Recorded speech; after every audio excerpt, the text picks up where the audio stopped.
যাইতেছি কবরের মধ্যে নামাই দিয়েছে। এটা মুরাকাবার মধ্যে নিয়ে আসবেন, খেয়ালের মধ্যে নিয়ে আসবেন, ধ্যানের মধ্যে নিয়ে আসবেন। আপনারে কবরের মধ্যে নামাইলো, কবরের মধ্যে নামাইয়া আপনারে সুন্দর করে কবরের মধ্যে শোয়াইয়া বাঁশগুলা দিল, চাটাইগুলা দিল, মাটিগুলা দিল।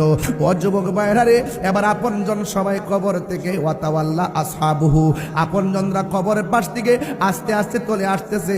ওয়া করআনি আলিহিম, তখন আপনজনদের পায়ের আওয়াজটা কবরবাসী শুনতে পারবে।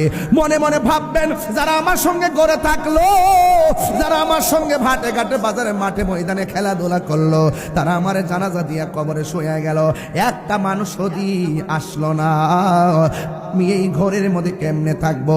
মুরাকাবার মধ্যে নিয়ে আসবেন। ও বুঝছি, হেলালি হুজুর যে কইছিল এই পৃথিবীর কেউ আপন হবে না।